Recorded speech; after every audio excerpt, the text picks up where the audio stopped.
కుంభం వారికి కనుక చూసుకున్నట్లయితే ప్రధానంగా కుంభరాశి వారికి రాశిలో రాహు యొక్క సంచారం జరుగుతూ ఇక్కడ రెండులో ఉండే శని వక్రించి రాశిలోకి వస్తున్నాడు. అంటే ఏమిటి? రెండులోకి వెళ్ళిపోయిన శని యొక్క ప్రభావం మళ్ళీ రాశిలోకి వచ్చే ప్రభావం జరుగుతుంది. ఎప్పటి నుంచి అది చూసుకున్నట్లయితే జూలై 27వ తేదీ నుంచి మారుతున్నాడు శని, వక్రిస్తున్నాడు. మరి మిగతా 4 గ్రహాలు కూడా ఏం మారుతున్నాయి, వాటి వల్ల కలిగే ఫలితాలు ఏమిటి అని చెప్పి చూసుకున్నట్లయితే మనకి బుధుడు 5వ తేదీ నుంచి 6లోకి వెళ్తున్నాడు, కుజుడు 2వ తేదీ నుంచి మిథునంలోకి వెళ్తున్నాడు, మరియు రవి కూడా మనకి సప్తమంలోకి వస్తున్నాడు ఆగస్టు 15 నుంచి, శుక్రుడు ఆగస్టు 2 నుంచి అష్టమంలోకి వస్తున్నాడు.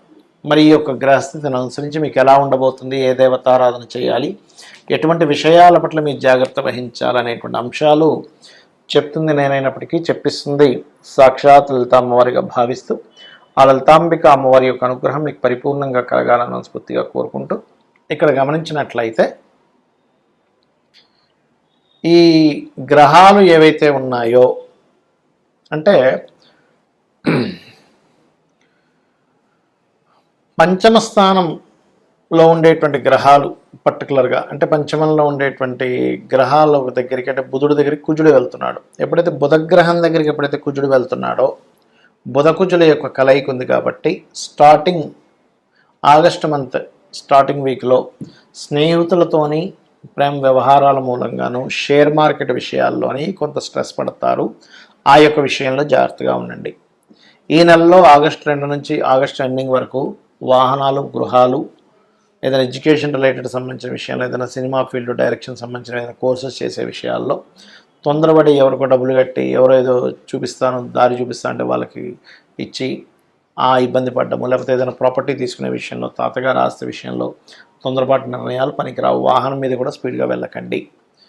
వివాహ నిర్ణయాల విషయంలో కొంచెం వెసులుబాటు ఉంటుంది. కాకపోతే మీరు వైద్య రంగంలో ఉండేటువంటి వారితో వివాహ సంబంధాలు ఆగస్టు 15 తర్వాత నుంచి ప్రయత్నం చేసినట్లయితే కొంత అనుకూలిస్తుంది.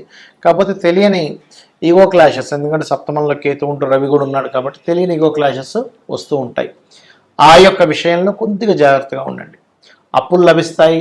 6వ స్థానంలో మీకు 3 గ్రహాలు అంటే బుధుడు, రవి, గురువు ఉన్నందుకు ఆ అప్పులకు సంబంధించిన విషయంలో కూడా కొంత అంటే మీరు ఎవరికైనా అప్పులు ఇవ్వడం, అప్పులు తీసుకునే విషయంలో కొంచెం తొందరగానే పని జరుగుతూ ఉంటుంది, కానీ దానిలో కూడా కొంత స్ట్రెస్ అయితే ఉంటుంది. కొత్త ఉద్యోగ అవకాశాలు వస్తాయి. అందులోని మార్కెటింగ్ రంగాల్లో ఉండేటువంటి వారికి గవర్నమెంట్ జాబ్స్ కోసం గవర్నమెంట్ అండర్టేకింగ్, ఇప్పుడు చూడండి గవర్నమెంట్ అండర్టేకింగ్లో కొంతకాలం పనిచేసిన తర్వాత పర్మనెంట్ అవుతుంటారు. అటువంటివి ఏమైనా ఉద్యోగాలు వస్తే కూడా వదులుకోకండి దయచేసి. చిట్ ఫండ్స్, లేకపోతే finance departments, banking sectors, teaching related సంబంధించినటువంటివి, సచివాలయంలో వచ్చేటువంటి జాబ్స్, ఇలాంటివన్నీ కూడా మీకు అనుకూలిస్తాయి. ఇక మీరు నిత్యము చేయవలసిన దేవతారాధన ఏమిటి అని చెప్పి చూసుకున్నట్లయితే లక్ష్మీ నరసింహస్వామి యొక్క ఆరాధన చేయండి, అన్ని విధాలు బాగుంటుంది. అయితే ఇక్కడ ఎప్పుడు కూడా గుర్తుపెట్టుకోండి, మీ జన్మజాతకంలో ఉండేటువంటి గ్రహాలు ఏవైతే ఉంటాయో అవి ప్రధానంగా పనిచేస్తుంటాయి. మరి గోచారంలో ఉండే గ్రహాల గురించి మనం చెప్పుకుంటున్నాం కదా, మీరు ఇప్పుడు 5 గ్రహాలు మారుతున్నాయి కాబట్టి అందులో శని వక్రగిస్తున్నాడు అని చెప్పుకున్నారు కదా, అంటే దీన్ని కాలము అంటారు. అంటే కాలంలో ఎలా ఉంది, ఇప్పుడు మీరు ఒక ప్రోడక్ట్ తీస్తున్నారు, ఆ ప్రోడక్ట్కి ఇప్పుడు డిమాండ్ ఉందా లేదా, ఆ ప్రోడక్ట్ మార్కెట్లో ఉన్న ప్రోడక్ట్ కంటే ఇది బాగుందా లేదా అనేటువంటి దాన్ని ఎన్నో ఆలోచనలు చేసి ఒక ప్రోడక్ట్ తీస్తారు, అవునా కదా. అలాగే మనం ఏంటంటే ప్రధానంగా గుర్తుపెట్టుకోవాల్సిన అంశం ఏంటంటే మీ జన్మజాతకంలో ఒక యోగం నడుస్తుంది. ఆ యోగానికి తగ్గట్టుగా అంటే ఇప్పుడు ప్రాపర్టీ కొనుక్కునే యోగం నడుస్తుంది అనుకోండి, మనం మేషవారికి చెప్పుకున్నాం ఈ 10 రోజులు చాలా బాగుంది ప్రాపర్టీ కొనుక్కోవడానికి అనేది. అప్పుడు ఆ యోగానికి కలిసినప్పుడు ఆ కాలం కూడా కలిసినప్పుడు ఇంకా బాగుంటుంది. అంటే ఎలా అంటే ఇప్పుడు స్కూల్స్ స్టార్ట్ అయ్యే ముందు ఒక 3 నెలల ముందు బ్యాగులు అమ్ముకునేవాడు, స్కూల్ డ్రెస్సులు అమ్ముకునేవారు, లేకపోతే సాక్సులు అమ్ముకునేవారు, షూలు అమ్ముకునేవాళ్ళకి బాగా సేల్స్ ఉంటుంది. కానీ స్కూల్ స్టార్ట్ అయిపోయిన తర్వాత ఒక నెల రోజుల తర్వాత ఎప్పుడో నువ్వు స్కూల్ డ్రెస్సులు అమ్ముతా అన్నా, బ్యాగులు అమ్ముతాను ఎవడు కొనేవాడు నాదుడు తగ్గిపోతారు. ఎందుకు?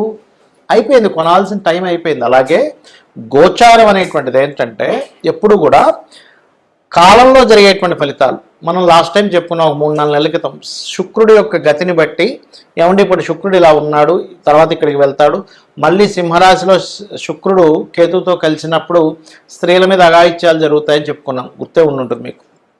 అదే రకంగా మీరు కనుక చూసినట్లయితే పాపం ఒక 13 ఏళ్ళ అమ్మాయి మీద 30 మంది రేప్ కేసు చేయడం అనేటువంటి మనం చూసాం. ఇవన్నీ ఎందుకు చెప్పుకుంటామంటే గోచారంలో జరిగేటువంటి ఫలితాలకి ఇటువంటి ఉంటాయి అనేటువంటి చెప్పడం జరిగింది. అయితే ఇక్కడ మరొక విషయం ఏంటంటే ఇక్కడ గమనించినట్లయితే ఎప్పుడు కూడా గోచారంలో ఒక గ్రహం మారుతుంది అంటే ఇప్పుడు మనం 5 గ్రహాలు ఈ యొక్క మార్పుల గురించి మనం చెప్పుకున్నాం. అందులో మేషం వారికి ఏలినాటి శని తగ్గుతుందని చెప్పుకున్నాము.